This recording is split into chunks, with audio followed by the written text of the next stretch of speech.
W. גרטל נתנה לה מכשפה דחיפה חזקה עמוק לתוך התנור. המכשפה אומללה צווחה, נשרפה והפכה לאפר. E. הירח זרח והאיר את האדמה. הנזל אסף בידיו חלוקי נחל, והכניס כמה שיכול היה לתוך כיסיו. בתחילת 2008 הוזמנתי להשתתף בתערוכה קבוצתית בברלין, שנקרא ישראלי שוטס. זו הייתה הזדמנות עבורי לבדוק איך אני פועל עם הכלים שלי כמעצב גרפי בתוך עולם האומנות.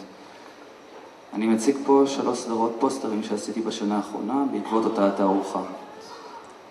באמצעות הפוסטרים האלה אני מנהל שיחה משוערת עם הציבור המקומי הגרמני.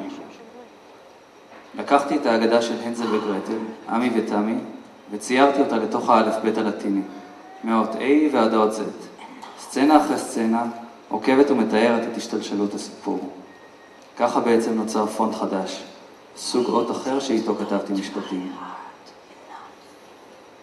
הנזל וגרטל, אגדת העם הגרמנית של האחים גרים, שדורות על דורות של ילדים שמעו אותה לפני שהלכו לישון, סיפור שבו המבוגרים מגרשים את הילדים ליער ולמוות. מכשפות מפטמות ילדים למאכל, ובסוף אלה בורחים חזרה הביתה. בחרתי באגדה הזאת כי היא בדיוק לחצה לי על כל העניינים שקשורים בעובדה שהפכתי באותו זמן לאבא. וכל החרדות הפרטיות שלי עלו והתערבבו עם חרדה בסיסית גדולה יותר, שקשורה לחיים בישראל, על כל הזיכרונות שתמונים בעבר. את הפוסטר הראשון כתבתי עם האלף בית החדש. אני מחפש בו שידוך לביתי הבכורה. מחפש לה חתן טיבטוני, גרמני טהור גזע. בעצם הופך את היוצרות ומבקש דרך הרחם לחזור לגרמניה, לקיים מחדש את ההבטחה שהופרה, את ההשכלה ואת אור הזהב של התרבות הגרמנית והתרבות היהודית.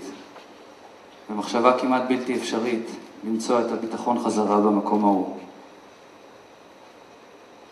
הפוסטר השני, We did not try hard enough, שואל מי הם אנחנו שלא ניסו חזק מספיק. היהודים, להיטמע, הגרמנים, לאמץ את היהודים לחיקם, להשמידם. הפוסטר אינו עונה על כך.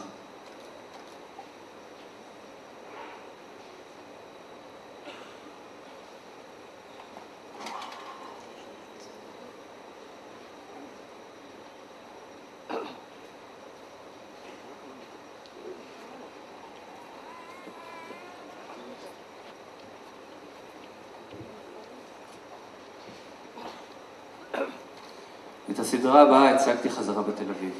הפעם בניתי 2 גופנים חדשים, אלפאבית לטיני ואלפאבית עברי. הלטיני מתבסס על גזרות ת"ח, פוגרומים שנעשו ביהודים באוקראינה במאה ה-17. האותיות נבנו על פי תיאור של עד שצפה מהצד במתרחש. הוא מתאר שלב אחרי שלב את העיירות היהודיות השלבות, את מעבר הקוזקים והטטרים, את מסעות השמד הנוראים שעשו ביהודים, על כל הפרטים המזוויעים ביותר, עד לשרפת הכפרים כליל. האלף בית העברי מבוסס על אגדת היהודי הנודד. האגדה שמספרת כי בדרכו של ישו לצליבה בדרך האיסורים, הוא חלף על פני סנדלר יהודי אשר לעג לו. ישו דן אותו לנדודים עד שובו לאחר שיקום לתחייה.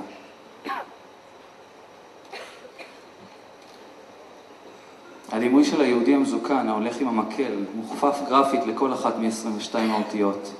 מצוי כל פעם בתנוחה חדשה על מנת להיקלט באות מסוימת.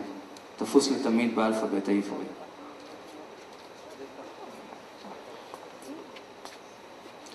כל הפסיכוזה היהודית מגולמת בשני הפונטים האלה.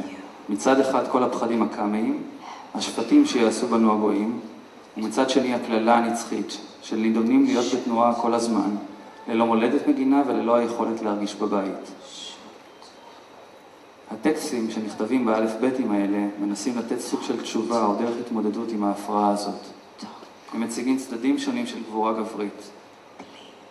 מהסטואיות ההוליוודית הקלינט איסטוודית במערבון האיטלקי, הטוב הרע והמכוער, When you have to shoot, shoot, don't talk, ועד, בלי מדוע, בלי כיצד, בלי היכן ובלי איך ולמה, שממשיך ומחזק אותו, כאילו נאמר כחלק מאותו משפט.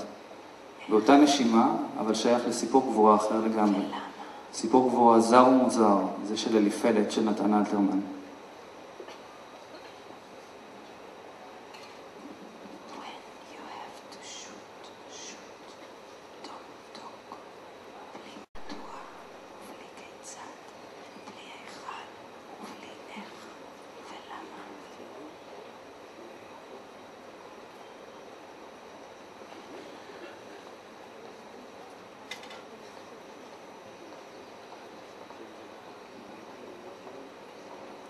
הסט האחרון של הפוסטרים נעשה חזרה בגרמניה בסוף 2008.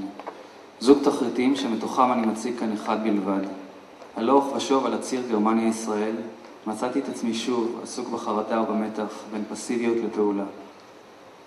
בחרתי טקסט מתוך המניפסטים של קבוצת באדר מיינהוף, שפעלה בגרמניה בסוף שנות ה-60. קבוצה שביצעה פעולות טרור אלימות נגד השלטונות על מנת לאלץ את ההמונים הדבוקים לקורסה שלהם להתעורר.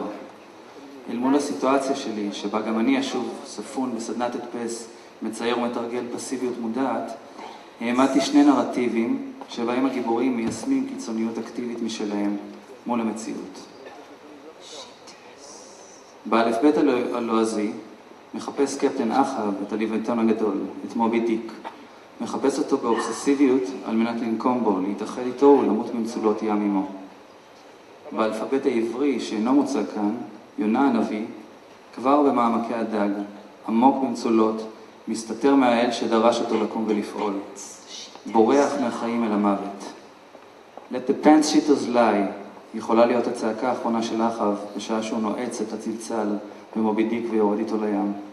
Let the pants shitters lie היא צעקה לקום ולפעול, והיא הצעקה שאני בודק את עצמי מולה בסדרה הזאת.